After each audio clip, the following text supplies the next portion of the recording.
Bonjour mes amis, David Simon, Yacine, comment allez-vous en ce beau jour? Lundi 16 septembre 2019, vous avez passé un excellent week-end, je suis ravi, je vous souhaite le bienvenu. Alors tout d'abord, petit aparté, un petit message pour les personnes. Le matin, je prends le Nesquik et du limoun orange pressé. Voilà, pour la petite aparté. Et voilà, je voulais faire une petite, je dirais, une petite allusion. J'ai bien reçu le message pour la réunion du mardi 17 septembre au collège Joseph Louisman pour la réunion de parents d'élèves pour les parents, comme je suis papa d'une fille Inès, 14 ans, pour les parents d'élèves de 3e collège Joseph Louisman. Voilà, j'ai bien reçu le message, il n'y a pas de souci. Donc voilà, on va toujours aborder sur des questions. Alors il y a pratiquement 6 questions, 7 questions de l'ordre, parce que mon compte Facebook et mon compte LinkedIn a été construit via par le ministère intérieur, entre autres, via par le ministère des Armées, aussi dans des secteurs, des consultants dans le secteur financier HSBC, du monde des cabinets d'avocats, cabinet d'immobilier Natixis, je dirais, secteur bancaire, mais aussi dans le domaine immobilier Natixis. Donc voilà, je vais aborder ces questions à la fois personnelles, mais aussi professionnelles. Ce sont des consultants qui m'ont posé quelques questions, donc vraiment on va les aborder avec une certaine intelligence et du professionnalisme. Voilà. Alors la première question d'Alexandre, c'est un défi pour vérifier les états de service pour ceux et celles qui ont effectué le service militaire pour des concours régaliens, peut-être que tu as passé surveillant pénitentiaire. J'ai dit oui, sur le Mans, c'est à part, c'est une ville unique, le département de la Sarthe est unique, parce que lorsque vous avez, je prends un exemple qui est vraiment concret et réellement concret, lorsqu'on a réussi un concours d'État, je l'avais dit auparavant, simplement, lorsqu'on a réussi un concours d'État, si comme surveillant pénitentiaire, dont j'avais dit, c'est que on passe par un entretien, une enquête diligentée. Voilà, lorsqu'on a réussi un concours d'État, surveillant pénitentiaire, catégorie C, on passe par une enquête diligentée. Voilà. Donc voilà. Donc moi, malheureusement, malheureusement, je suis tombé par les services d'enseignement de la Sarthe départementale, dont je m'en occupe pas. Malheureusement, je devais refuser cet entretien et je devais passer l'entretien via par la DGIC. Comme j'ai été surveillant, j'ai effectué mon service militaire 15 années Mangin 95-04, 2e régiment d'infanterie de marine, et je dépends du ministère des Armées, chef des états-majors des armées, et du 2e régiment d'infanterie de marine, 15 ans Saint-Martin des Palières. Ils vont vérifier les états de service en fonction de la compatibilité et en fonction du concours qu'on a réussi, tel que le surveillant pénitentiaire. Malheureusement, je suis passé par là, par les services d'enseignement de la Sarthe, mais à coup de pas. Mais dans les autres régions, dans les autres villes, ça se passe par la sécurité intérieure. Pour ceux et celles, ça passe soit par la direction de renseignement militaire, soit par le chef des états-majors des armées, ministère des armées. Donc voilà, comme il y a une enquête diligentée, c'est assez compliqué. Et donc je vous avais dit auparavant, Alexandre, c'est que simplement, c'est via, comme j'ai reçu un concours d'État surveillant pénitentiaire, c'est la sécurité pénitentiaire qui a fait le travail. Des services d'enseignement de la Sarthe. Donc voilà, on va dire les choses qui n'ont pas pris en compte, mes états de service, parce qu'ils n'ont pas fait le travail.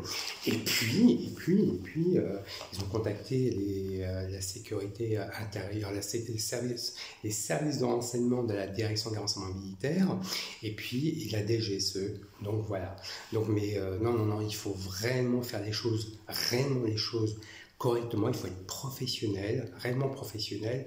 Pour ceux et celles qui ont effectué les services militaires, réellement, il faut passer. Moi, je conseille, malheureusement, c'est l'expérience de la vie, on apprend de ses erreurs. Mindset, il faut vraiment une capacité de discernement et d'analyse. il faut réellement passer. Moi, je le conseille de prendre un avocat dans la fonction publique d'État et passer par, le ministère des Armées ou soit par la gendarmerie qui vont vérifier les états de service en fonction du concours, du métier que vous avez réussi. Voilà, ni plus ni moins, mais vraiment je tâche vraiment Alexandre vraiment de bien préciser. Moi personnellement, heureusement que le travail a été fait via par la sécurité pénitentiaire, judiciaire, ayant été surveillant. Voilà, et puis via par la direction des renseignements militaires et la DGSE, ministère des Armées. Voilà, mais tout a été fait correctement, mais avec un temps de délai, voilà, il faut le savoir. Mais il faut être professionnel, prenez un avocat dans la fonction publique d'État, vérifiez les états de service, les compétences des avocats. Moi, voilà, les avocats de barreau du Mans. Voilà, vous savez ce que je pense d'eux. Voilà, Alexandre. Deuxième question de Valérie. C'est une histoire de dingue par rapport à l'agression que tu as eue. L'agression que tu as eue et puis la violation de domicile, je ne comprends pas que les services renseignés n'ont pas été au courant. Oui, c'est assez compliqué. C'est assez compliqué parce que, bon, où j'habitais à l'époque, lorsque j'étais marié à mon ex-épouse, Laurence Vérité-Simon, où j'habitais à Anse-Rouillard-Pelle, le foyer Monceau, ex-foyer Monceau, maintenant c'est Val-de-Loire Habitat, me prenait soit pour un arabe, ou soit me prenait pour un noir, voilà, une personne de noir, voilà. Donc, et puis moi j'habitais dans le même immeuble de 2 fonctionnaires de police. Donc, et oui. Donc, ce qui m'est arrivé, il faut dire les choses, il faut vraiment avoir une capacité d'analyse, il faut vraiment discerner. Là, je prends quand même des précautions oratoires et je vais vous expliquer ce qui est réellement m'est arrivé. Bon, il y a quand même eu l'idée à la base, à l'origine, à la genèse, il fallait que mon ex-épouse Laurence Vérité-Simon, alors vous savez, moi je garde mon alliance pour ma finesse, hein, ni plus ni moins que ça. Pour ma finesse, je suis divorcé, hein, je vous dis, je suis divorcé. Donc il n'y a pas de souci par rapport à ça.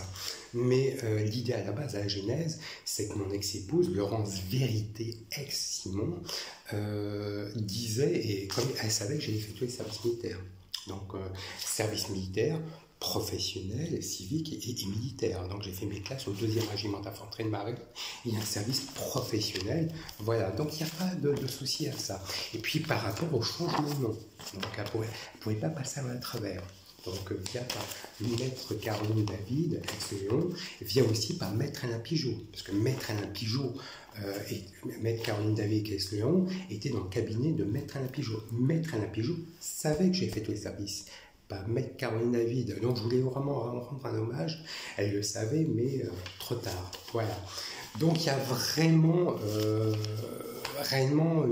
dirais qu'il faut bien discerner par rapport à ça. L'idée à la base, c'est que mon ex-épouse, disait dans son milieu professionnel et personnel, elle travaillait chez l'ADS, juriste, Covea, elle est détachée, maintenant elle travaille à la base elle a été, conseiller juridique dans une plateforme téléphonique, Saïm. Donc je lui avais dit que j'avais fait tous les services militaires. Donc à la base, c'est de dire, elle devait dire, oui, j'ai un mari qui a fait l'armée au RIMA, 15 années de chat. Donc il n'y avait pas de souci. Le ministère des Armées est au courant, le ministère de l'Intérieur le savait. Donc on jugeait la capacité relationnelle de mon ex-épouse. Voilà. Ni plus ni moins que ça. Donc il y a ce qui a entraîné une succession d'événements et d'enchaînements, agressions à caractère raciste, lorsque je faisais du running à l'éolienne Bois de Changé. À l'époque j'étais surveillant pénitentiaire MAVO, maison d'arrivée valoise, où je faisais pratiquement les navettes. À l'époque j'avais la Punto, Fiat Punto, et j'avais pris la Twingo blanche. Donc voilà, j'étais agressé par Maître Caroline David, Maître Caroline David, Marc Léon qui m'avait reconnu, et Maître Pascal Parduval, inscrit au avocat de barreau du Mans, qui ne m'avait pas reconnu, qui avait une batte de baseball. Donc j'avais les cheveux rasés, j'étais fin comme ça, j'avais de bonnes jambes. Donc plus la violation de domicile par maître Sandra Jouvot, qui est inscrite à avocate barreau du Mans, qu'elle était élève avocate en 2008, elle s'est introduite sans commission, c'est une violation de domicile conjugal sans commission rogatoire. À l'époque, j'habitais à 11 rue Appel, ex-foyer Monceau Val-de-Loire Habitat, voilà. Donc, plus agression à caractère discriminatoire lorsque j'étais surveillant pénitentiaire stagiaire, donc au poste de parole avocat. Donc, et puis moi j'ai fait un malaise cardiaque. Donc vraiment un malaise cardiaque, des féqués urinés, c'est une humiliation pour moi.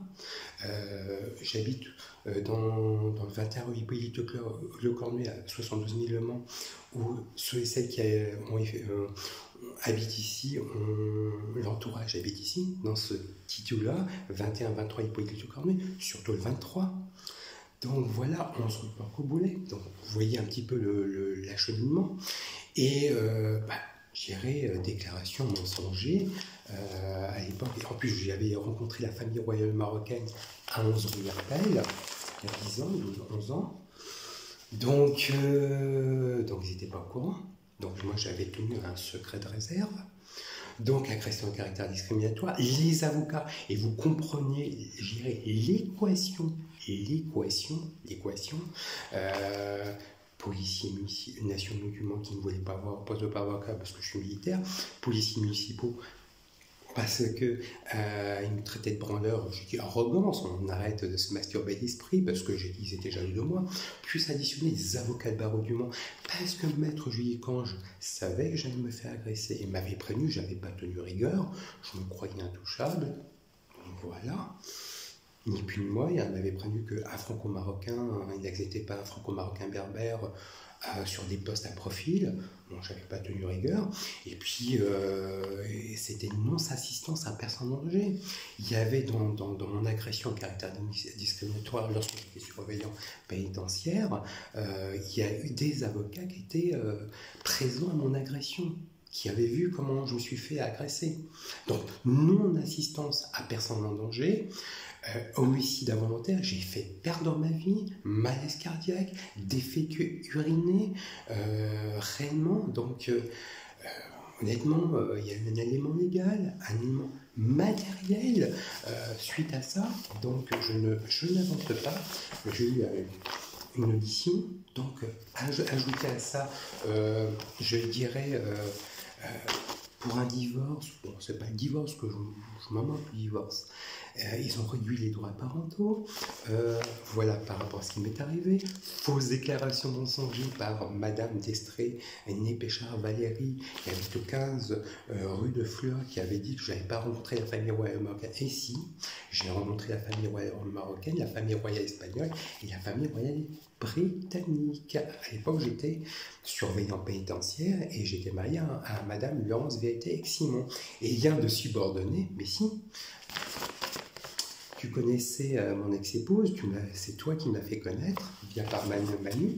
Tu es la marraine de ma fille, Inès.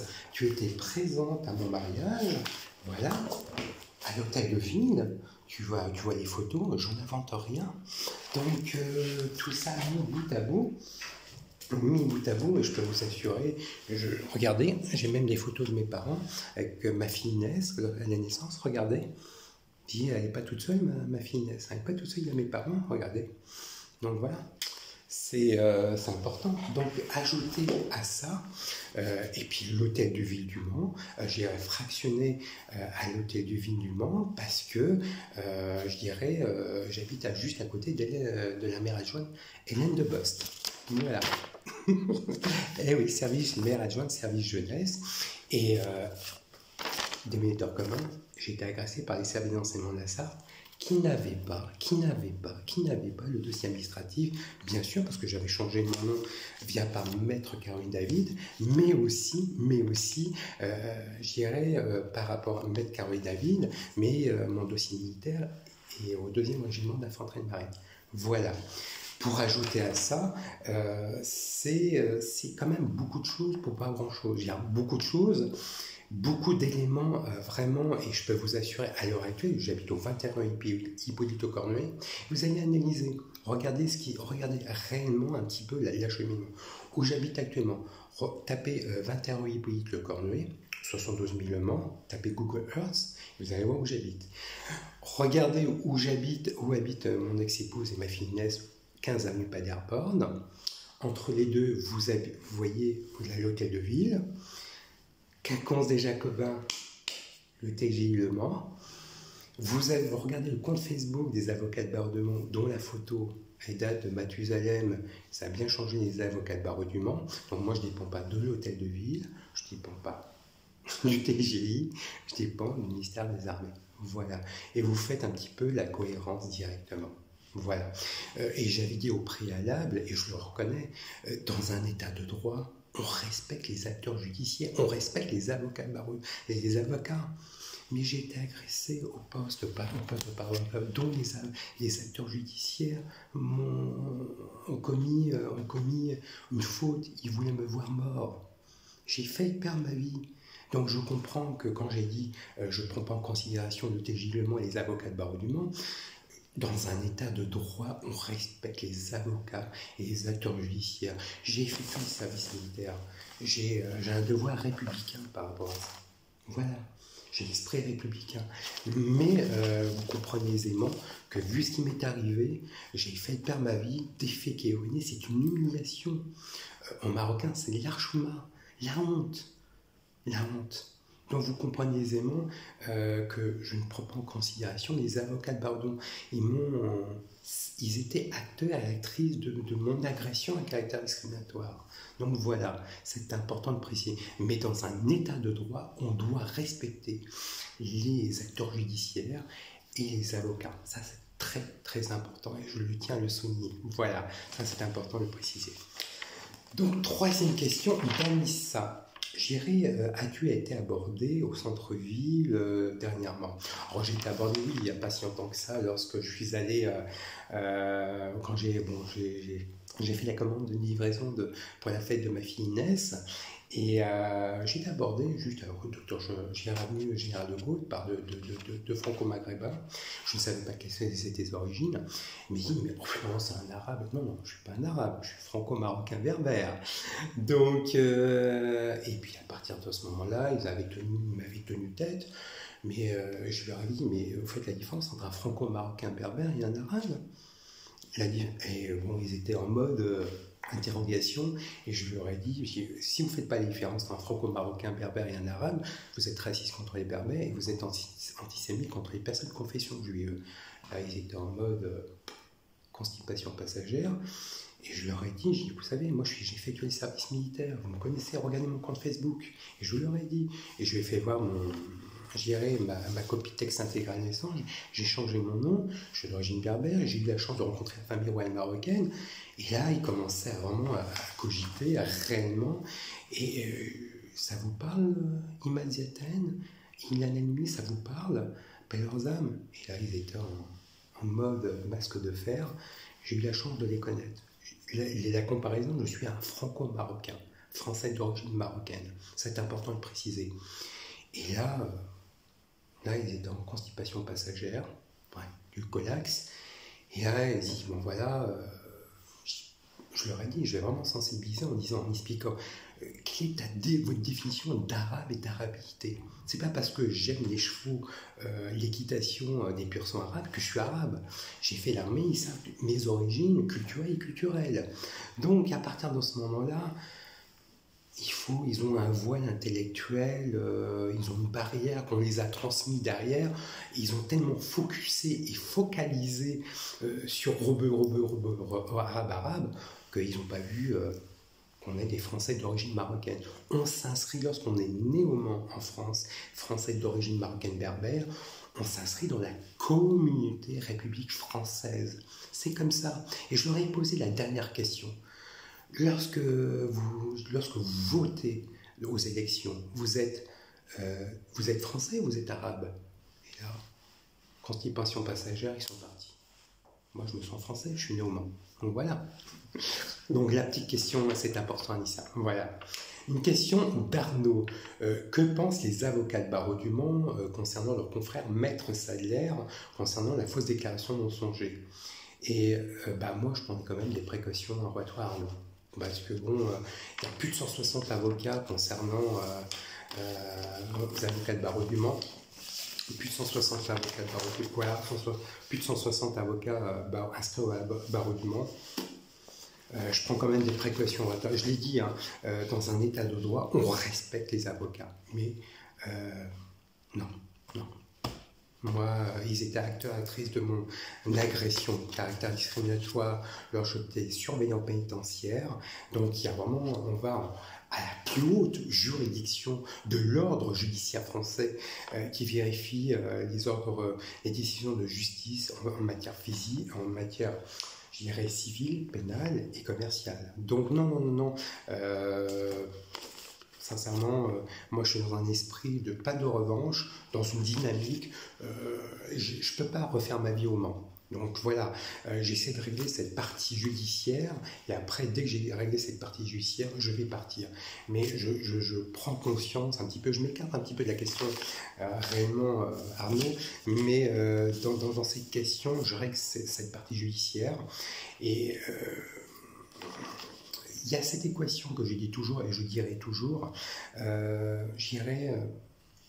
voilà, policiers municipaux du Mans, additionnés aux policiers nationaux du Mans, additionnés aux avocats de barreau du Mans, fractionnés à l'hôtel du Vie du Mans, émulateur commun et service la SAC. Tu as trouvé la réponse. Tu as trouvé la réponse. Et même on m'a dit, c'est pas la peine, tu sais la réponse au niveau de l'équation, mais oui, mais j'ai failli perdre ma vie. Et les gars, s'il n'y avait pas cette agression à caractère discriminatoire, j'aurais laissé passer, j'aurais passé l'éponge. Mais non, c'est pas possible. Il y a un élément légal, un élément matériel. Je suis pas mythomane, j'ai eu quelques incivilités. Non. Pour que le ministre de l'Intérieur, la DGIC, le ministère des Armées, DGSEDRM sont au courant, à Paris, même au ministère de l'Intérieur, à 2000-3000 km, ils sont au courant. Donc ça, faut pas mentir.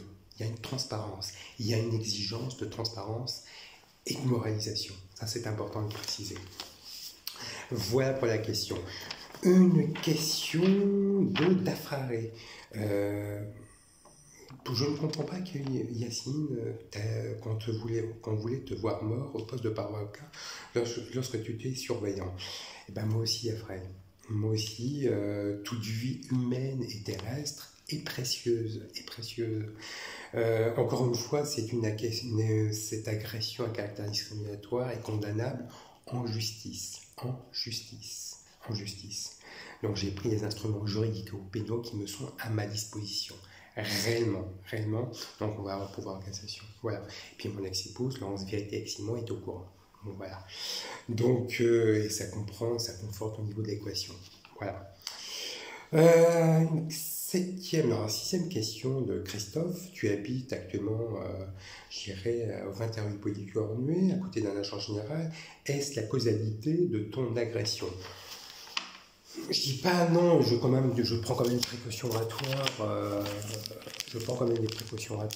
Ah oui, j'habitais à 11 rue Garpel, à l'époque où j'étais le voisin de palier d'un papa d'agent général, qui est Christophe Rémusson. J'étais aussi commercial aux assurances et même à conseil, Covea, dont mon ex-supérieur Eric Robineau connaît, c'est un ami à Christophe Rémusson. Voilà, donc je dirais ceux et celles, je savais donner une liste de nombre de personnes qui avaient réellement habité ici, dans le monde, je dirais, de Covea Fleet, Solin Péchon, Sophie Huguet, qui connaissait cet appartement, Valérie Destré. Donc, même les avocats, je vous ai cité Virginie Comte, Nicolas Calero, entre autres, qui a fait des choses, Charles Blanchet, Henri Truite, Jules Ducange, Cécile Mougère, Sylvie Charte de l'Abbé, Maître David Simon, Maître Yacine Didir, Maître Alain Pigeot. Et ouais. Maître Magali Lecornuet, Alta Juris, Maître Émile Bourdon, Maître Sadler, vraiment qui m'avait traité de juif. Voilà. C'était direct. Maître Godard, Maître Emmanuel Mémin, Maître Gaël Leroy, Maître Savinaire, Maître Catherine Poirier, Maître Cécile Drouet, service d'enseignement de la Sartre, Maître Caroline David qui connaît très bien. Donc, on se connaît bien, toi et moi. Hormis quel boulevard Robert Schumann avec ton ex-mari, Marc Leon.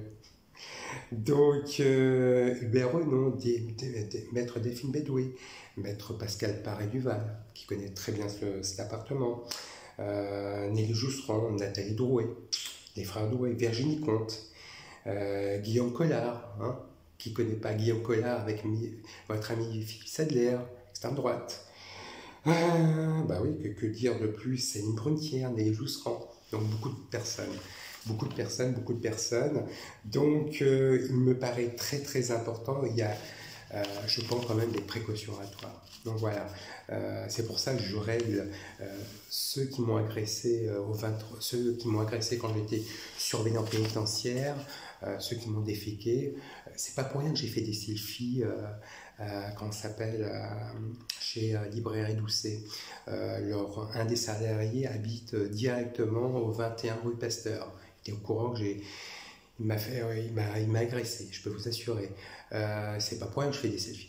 Parce que voilà, ils étaient au courant indirectement, directement, ils étaient proches de mon agression à caractère discriminatoire. Voilà. Donc je prends quand même des précautions oratoires, on va dans la plus haute juridiction de l'ordre judiciaire français, la Cour de cassation. Voilà. Et comme je vous avais dit au préalable, j'ai signé un document qu'on en parlerait publiquement, médiatiquement. Plus mon divorce, l'une ne va pas sans l'autre, je récupère mes droits parentaux. Voilà. Et puis, bah voilà, TG-lement. Donc, vous avez toute cette équation. L'une ne va pas sans l'autre. L'une ne va pas sans l'autre. Parce que mon ex-épouse était au courant. Et je l'avais dit samedi dernier, lorsque je recevais ma nièce,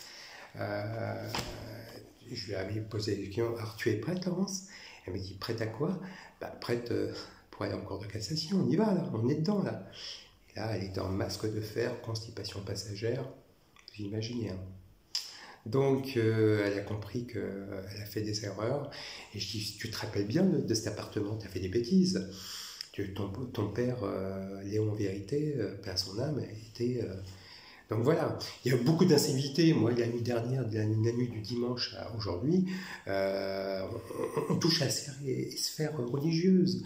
Et pas plus tard que cette nuit, ma chambre est côté rue, il était au Cornuet. Ah, il fait pas Ramadan, non, je fais pas Ramadan. Voilà, pour une simple bonne raison, vous connaissez, je dirais, la loi de 1905, la séparation de l'Église de l'État. Donc voilà, la sphère religieuse, ça ne regarde que moi, voilà. Et moi, je suis un esprit républicain. La devise de la République française, liberté, égalité, fraternité. Voilà. Alors peut-être qu'il y a une jalousie parce que j'ai changé mon nom pour des raisons discriminatoires, mais aussi parce que je suis de confession juive. Voilà. Mais nous sommes des peuples sémites, que ce soit des confessions juives, confessions musulmanes. Voilà. C'est important. Fraternité, liberté, égalité, fraternité. La loi de 1905, séparation de l'Église et de l'État. Voilà. La sphère religieuse, ça ne regarde que moi, que nous, et privé, que privé. Voilà. Donc voilà, j'espère que j'ai répondu à toutes les questions. Dans tous les cas, moi je vous souhaite, je vous remercie de cette sollicitude, de cette écoute. Voilà. Et je vous remercie, je vous souhaite une belle et excellente journée, un très bon lundi. Et puis une très belle semaine. Soyez optimistes et soyez à l'écoute à toute opportunité. Je vous embrasse. À très bientôt. Au revoir.